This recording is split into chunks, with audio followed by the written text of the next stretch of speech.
पाठ 11 brief case. Atin चौथी कक्षा का विद्यार्थी था। अगले दिन उसके स्कूल में गणतंत्र दिवस समारोह था।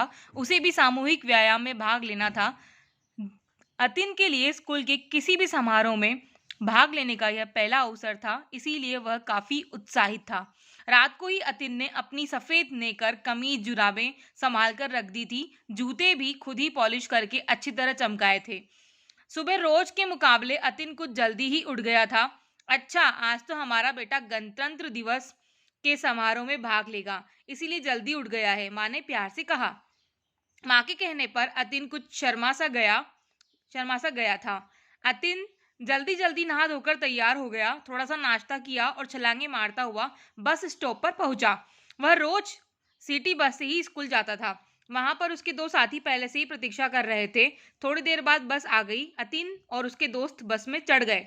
पहले से ही बस लगभग भरी हुई थी, फिर भी उन तीनों को फंसकर बैठने लायक जगह मिल गई थी। अतिन दरवाजे के पास वाली सबसे पीछे की लंबी सीट पर बैठ गया था। बस चल पड़ी। अगला स्टॉप 8-10 मिनट बाद आया। वहां पर पहले से ही 15-20 लोग खड़े थे, कुछ महिलाएं भी थी।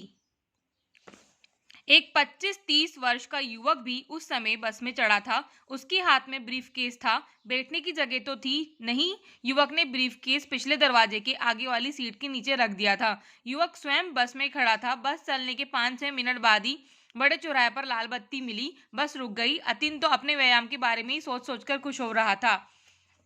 अभी चौराहे की बत्ती हरी नहीं हुई थी। अचानक अतिन की निगाह खिड़की के बाहर गई तो उसने देखा कि वह ब्रीफकेस वाला युवक बस के नीचे उतरकर सड़क पार कर रहा था। शायद वह अगले दरवाजे से उतर गया था।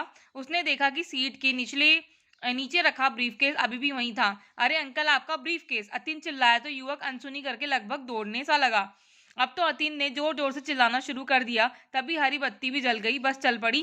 पर अतिन के चीखने चिल्लाने के कारण ड्राइवर ने बस एक किनारे लगाकर खड़ी कर दी। बस के अन्य यात्री भी अतिन की ओर आश्चर्य से देख रहे थे। अंकल, यह ब्रीफकेस उसका है जो पिछले स्टॉप पर बस में चढ़ा था। यह लाल बत्ती के कारण बस रुकने पर वह उतर गया। लगता है अपना ब्रीफकेस भूल गया। बस कंडक्टर को अतिन ने बताया तो उसके दिमाग में किसी अनहोनी की आशंका होने लगी। आप सभी बस से तुरंत उतर जाइए, कंडक्टर ने लगभग चीखते हुए बस में बैठे लोगों से कहा। सभी यात्री बिना कुछ सोचे समझे तेजी से बस के दरवाजे की ओर दौड़ पड़े। हर कोई जल्दी से जल्दी बस से उतर जाना चाहता था। बस के अचानक रुकने और यात्रियों को बस से कूद कूद कर उतरते देख चौराहे पर खड़े दो सिपाही दौड़कर वहां आ गए। अतिन ने ब्रीफकेस की ओर इशारा करके पूरी बात बताई। तभी एक सिपाही ने चौराहे के पास ही बने चेक पोस्ट से इंस्पेक्टर को बुलाया। दूसरा उस व्यक्ति की ओर दौड़ पड़ा। गणतंत्र दिवस के कारण किसी आतंकी घटना को ध्यान में रखकर प्रत्येक बड़े चौराहे पर दो दो बम एक्सपर्ट भी तैनात थे। वे भी तेजी से इंस्पेक्टर के साथ ही आ गए। जरा देखो तो इस ब्रीफ केस को। इंस्पेक्टर के कहने पर एक बम एक्सपर्ट ने उस ब्रीफ केस को अच्छी तरह जांच की। इसमें तो बम है। कुछ ही देर में ब्रीफ केस के बम को निष्क्रिय कर दिया गया।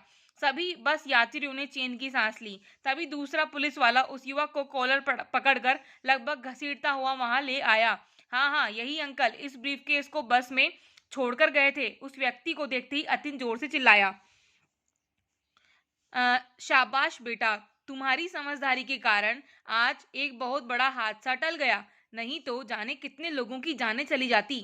पुलिस इंस्पेक्टर ने अतिन के सिर पर हाथ फेरते हुए कहा। इन सब कामों में समय लग गया। अतिन अपने स्कूल के कार्यक्रम में भाग नहीं ले सका, पर वह खुश था कि इससे अच्छा गणतंत्र दिवस वह और क्या मनाता।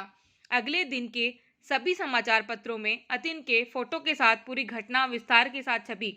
इतना ही नहीं, अगले वर्ष स्कूल के गणतंत्र दिवस समारोह में उसे वीरता पुरस्कार से भी सम्मानित किया गया। श्रीमती वीणा गुप्ता।